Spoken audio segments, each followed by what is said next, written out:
Assalamualaikum warahmatullahi wabarakatuh.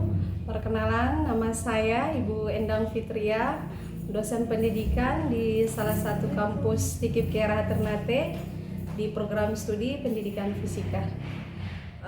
Adapun beberapa mata kuliah yang saya ampu diantaranya adalah mata kuliah sejarah fisika, fisika modern, fisika inti, dan elektronika dasar. Nah, pada kesempatan ini saya akan menjelaskan deskripsi singkat tentang mata kuliah fisika inti. Pada mata kuliah fisika inti adalah mata kuliah yang berada pada semester 7 yang memiliki bobot 3 SKS. Nah, mata kuliah ini merupakan mata kuliah pematapan materi pada mata kuliah fisika modern dan sebagai penerapan mata kuliah fisika kuantum serta sebagai syarat mempelajari fisika mikroskopik.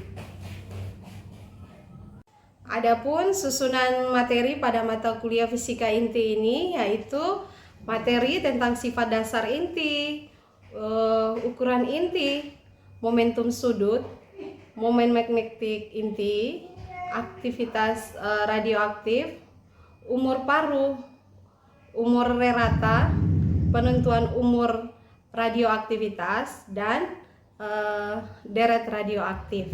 Nah, model pembelajaran yang digunakan dalam perkuliahan ini yaitu model demonstrasi dan diskusi, di mana model demonstrasi pada materi tersebut secara menyeluruh dan memberikan kesempatan kepada mahasiswa bertanya dan memberikan kesempatan untuk menyelesaikan soal-soal latihan.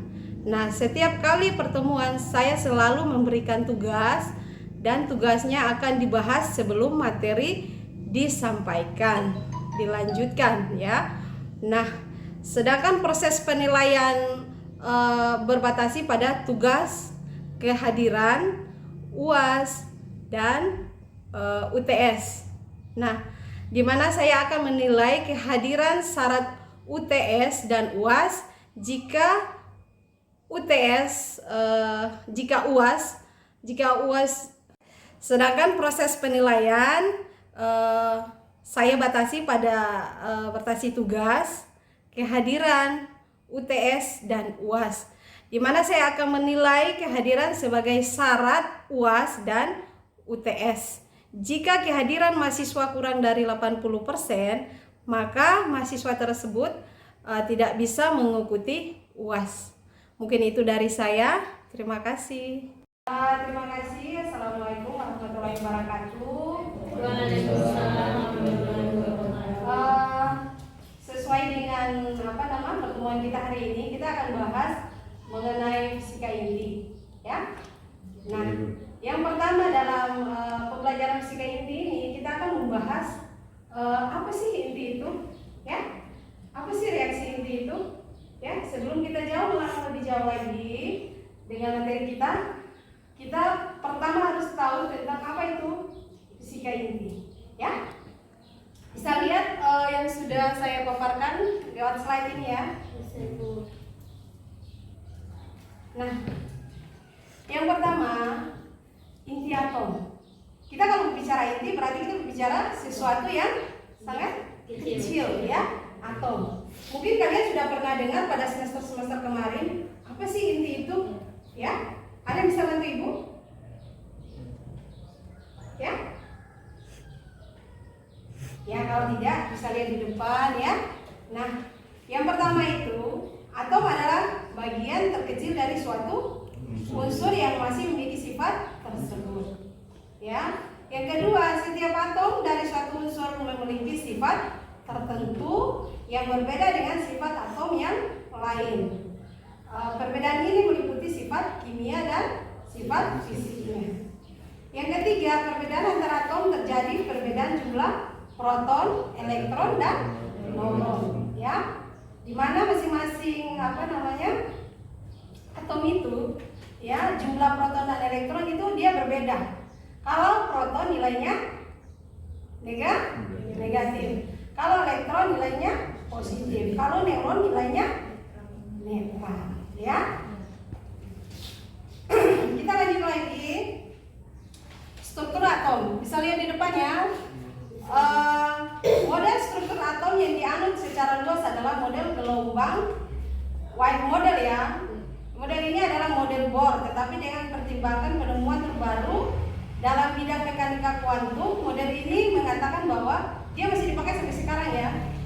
Nah, atom terdiri dari 3 subatomik. Yang pertama itu pada pusat atau nukleus. Yang kedua, kebanyakan buah atom diisi oleh orbital berisi elektron dengan fungsi konfigurasi tertentu. Yang keempat, tiap orbital dapat menggandeng sampai 2 elektron. Yang kelima, bila elektron bergabung dengan sebuah atom, maka mereka akan jatuh dalam energi kulit terendah. Ya, kita lanjut ya. Nanti kalau sebentar belum bisa ditangkap apa yang disampaikan, nanti bisa ditanyakan, ya. Nah, ukuran atom. Ukuran atom ini dia tergantung pada nanti kita bahas kembali. Ikat dulu, ya. Ukuran atom tidak dapat ditentukan dengan mudah, tetapi untuk atom yang kristal pada jarak dan nukleus antara 2 atom yang berbeda dapat dijadikan ukuran untuk atom yang bukan kristal, ya. Nah, adapun beberapa sifat elemen dan isotop itu terdiri dari elemen dan isotop, ya. Atom secara umum diklasifikasikan menurut bilangan atomiknya, ya, yang menunjukkan jumlah proton dalam atom tersebut.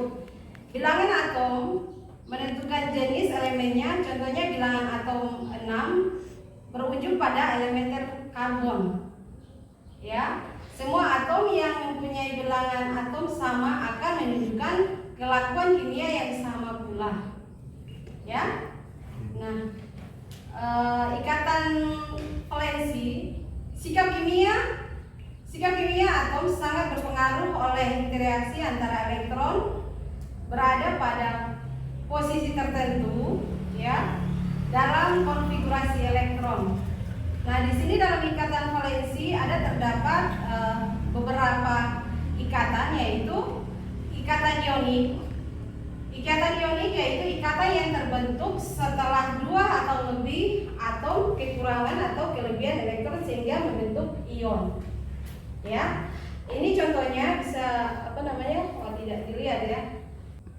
Yang kedua adalah ikatan kovalen, yaitu ikatan kimia yang ditandai dengan penggunaan bersama satu lebih pasangan elektron antara atom untuk membuat ikatan dan valensi. Sifat kimia atom sangat berpengaruh oleh interaksi antara elektronnya. Elektron berada pada posisi tertentu dalam konfigurasi elektron.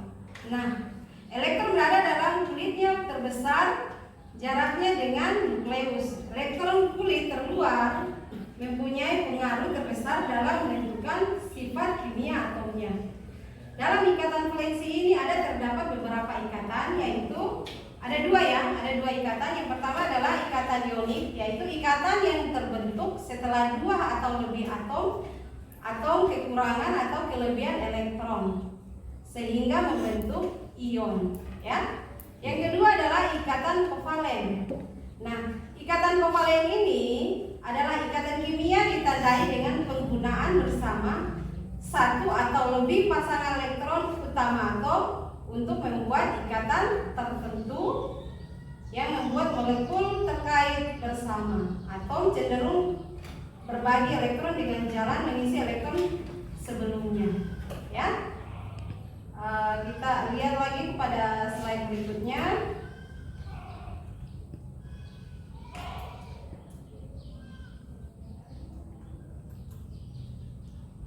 Apa itu sih reaksi inti?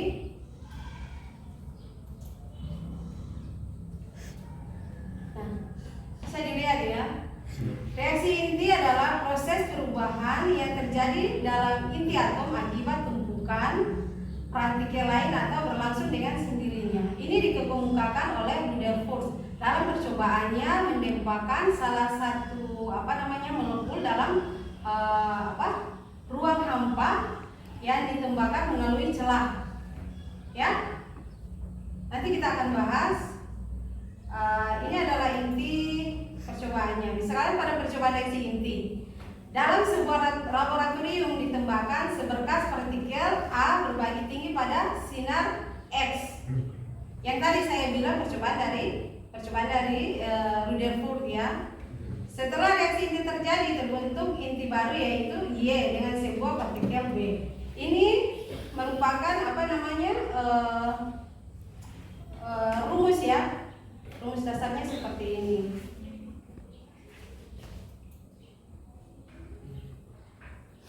Pada reaksi inti berlaku hukum kekekalan momentum dan hukum kekekalan energi dan hukum kekekalan nomor atom dan hukum kekekalan nomor massa. Mungkin kalian sudah pernah dengar hukum kekekalan energi ya, hukum kekekalan atom, hukum kekekalan nomor massa. Di sini gua mau menjelaskan hukum kekekalan momentum linear ya. Biasa disebut dengan hukum momentum, tapi kalau kalian banyak lihat di diferensi itu kebanyakan dia ditambah dengan kata linear. Tapi dia intinya satu pembahasan ya. Nah, hukum kekekalan momentum linear yaitu apabila gaya eksternal ya, itu gaya luar ya, eksternal berarti gaya luar. Gaya luar yang bekerja pada suatu sistem adalah sama dengan nol. Gaya bekerja di luar itu gaya nol. Nah, maka jumlah semua vektor momentum berada akan tetap konstan. Kalau gaya yang diberikan nol berarti gaya ini akan konstan. Kalau konstan berarti tidak akan berubah. Dia masih tetap dengan keadaan tertentu. Itu dengan disebut dengan hukum kekekalan momentum. Kalau hukum kekekalan energi, mungkin kalian pernah dengar hukum kekekalan energi ya. Hukum kekekalan energi yaitu energi tidak bisa diciptakan, tapi energi hanya bisa diubah dari bentuk satu ke bentuk yang lain. Oke. Yang ketiga itu hukum kekekalan nomor atom. Nah, hukum kekekalan nomor atom, jumlah nomor atom sebelum dan sesudah, sebelum reaksi sama dengan jumlah atom sesudah reaksi atom. Begitu sama juga dengan reaksi hukum kekekalan nomor massa. Jadi hukum kekekalan nomor massa sebelum reaksi sama setelah reaksi, terjadi reaksi itu hasilnya sama ya. Jadi nomor massa sama nomor atom itu sama ya, bagi kedua hukum tidak ada berubah. Itu hukumnya. Jadi ingat-ingat ya, apa sih hukum kekekalan energi, apa sih hukum kekekalan momentum, apa sih hukum kekekalan ya. Bisa diingat ya. Ada yang mau bertanya? Tidak ada? Tidak. Sebentar ya. Oke, kita masuk dengan energi reaksi inti. Nah, menurut Einstein, E itu sama dengan M kali C pangkat 2. Ya, kalau E itu adalah energi ya, disebut dengan energi reaksi inti atau energi total biasanya ya. Jika sama dengan M kali C pangkat 2, di mana M ini adalah massa dan C adalah intensitas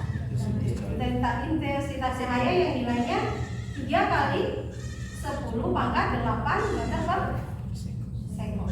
Itu intensitas cahaya ya. Saya ingat ya. Nah, oleh karenanya setiap satu SMA, bukan satu SMA, itu dibaca SMA ya, SMA itu satuan massa atom. Jangan bilang SMA sekolah tinggi perguruan ya, dan menengah atas ya. Tapi satuan massa atom itu berlaku dalam ilmu fisika inti ya. Kalau dengar SMA, oh iya ya, saya standar energi terbesar 931,5 megavolt. Megavolt itu ya, MeV itu megavolt. Ini tuh ya. Kacu. Ambil gambar lain juga satu. Ya, kita masuk dengan kestabilan. Secara umum kestabilan inti ringan terjadi jumlah protonnya sama dengan jumlah neuronnya. Jadi jumlah proton, jumlah neuron itu dia sama, ya. Nah, sedangkan kestabilan inti berat terjadi bila jumlah neuron maksimal 1,5 kali jumlah protonnya. Ya. Mungkin itu ada yang ikatan dan valensi. Sifat kimia atom sangat berpengaruh oleh interaksi antara elektronnya. Elektron berada pada posisi tertentu dalam konfigurasi elektron. Nah, elektron berada dalam kulitnya terbesar jaraknya dengan nukleus. Elektron kulit terluar mempunyai pengaruh terbesar dalam menentukan sifat kimia atomnya. Dalam ikatan valensi ini terdapat beberapa ikatan, yaitu ada dua ikatan. Yang pertama adalah ikatan ionik, yaitu ikatan yang terbentuk setelah dua atau lebih atom kekurangan atau kelebihan elektron sehingga membentuk ion, ya. Yang kedua adalah ikatan kovalen. Nah, ikatan kovalen ini adalah ikatan kimia ditandai dengan penggunaan bersama satu atau lebih pasangan elektron utama atom untuk membuat ikatan tertentu yang membuat molekul terkait bersama. Atom cenderung berbagi elektron dengan jalan mengisi elektron sebelumnya. Ya, kita lihat lagi pada slide berikutnya. Nah, bisa dilihat ya. Reaksi inti adalah proses perubahan yang terjadi dalam inti atom akibat tumpukan partikel lain atau berlangsung dengan sendirinya. Ini dikemukakan oleh Rutherford dalam percobaannya menembakkan salah satu molekul dalam ruang hampa yang ditembakkan melalui celah. Ya, nanti kita akan bahas. Ini adalah inti percobaannya. Misalkan pada percobaan reaksi inti, dalam sebuah laboratorium ditembakkan seberkas partikel A berbagi tinggi pada sinar X. Yang tadi saya bilang percobaan dari Rutherford, ya. Setelah reaksi inti terjadi, terbentuk inti baru yaitu Y dengan sebuah partikel B. Ini merupakan rumus, ya. Rumus dasarnya seperti ini.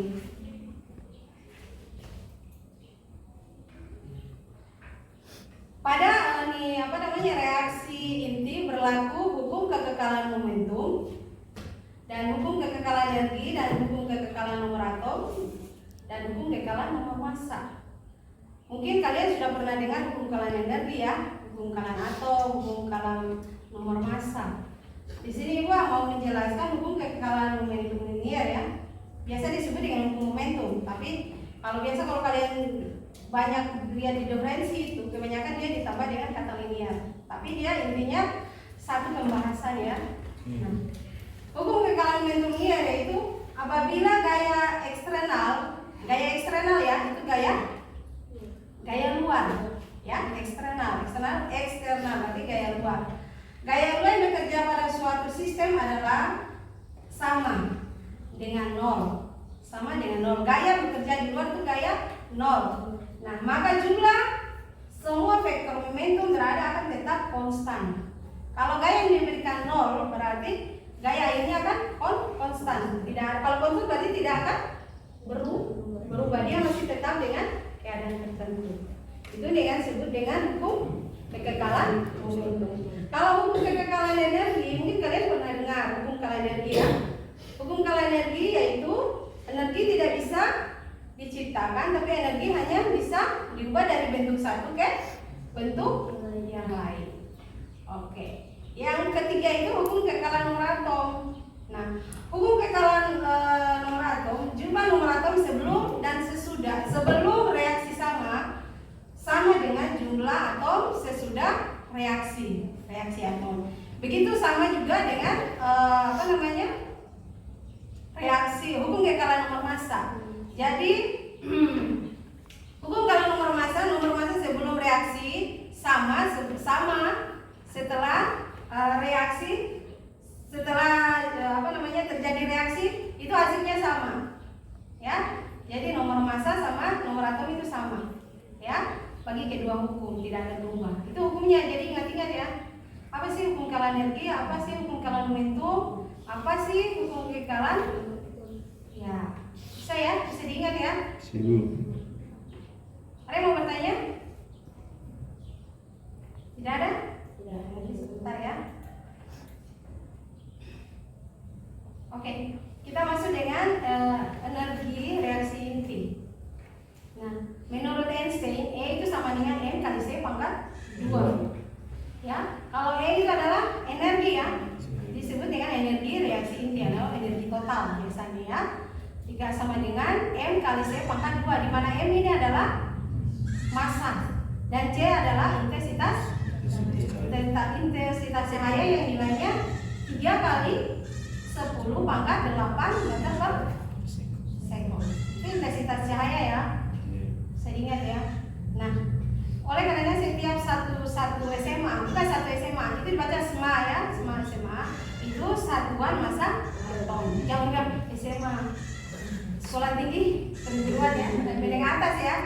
Tapi satuan massa atom itu berlaku dalam ilmu fisika inti ya. Kalau dengar-dengar SMA, oh iya ya, saya standar energi terbesar 931,5 megavolt. Megavolt itu ya, MeV itu megavolt. Ini tuh ya. Kartu. Ya, ambil gambar lain juga satu. Ya, kita masuk dengan kestabilan.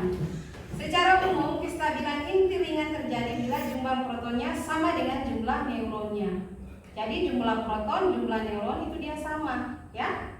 Nah, sedangkan kestabilan inti berat terjadi bila jumlah neutron maksimal 1,5 kali jumlah protonnya. Ya. Mungkin itu ada yang ikatan dan valensi. Sifat kimia atom sangat berpengaruh oleh interaksi antara elektronnya.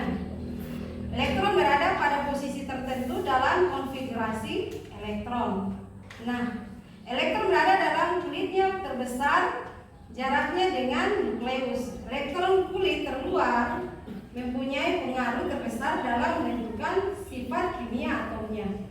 Dalam ikatan valensi ini terdapat beberapa ikatan, yaitu ada dua ikatan. Yang pertama adalah ikatan ionik, yaitu ikatan yang terbentuk setelah dua atau lebih atom kekurangan atau kelebihan elektron sehingga membentuk ion, ya. Yang kedua adalah ikatan kovalen.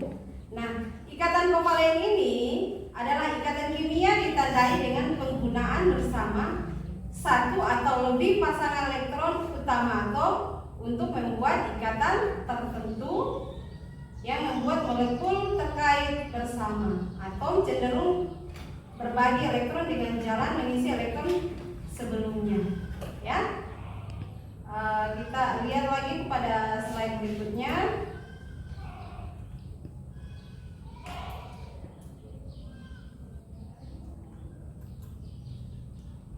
Apa itu sih reaksi inti?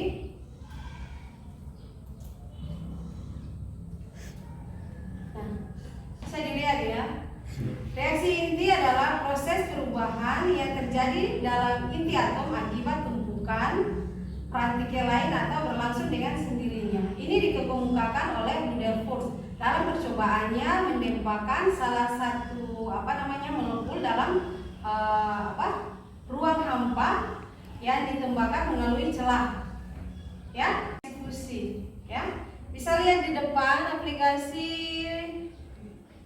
reaksi fusi nuklir pada bidang matahari, ya. Ini terjadinya pada bidang matahari nih. Bisa lihat ini persamaan reaksi ada 3 tahap ya. Yang pertama yang ini dilihat ya, nanti bisa dilihat ya di depan, di mana hidrogen ya, yang pada reaksi pertama ya, hidrogen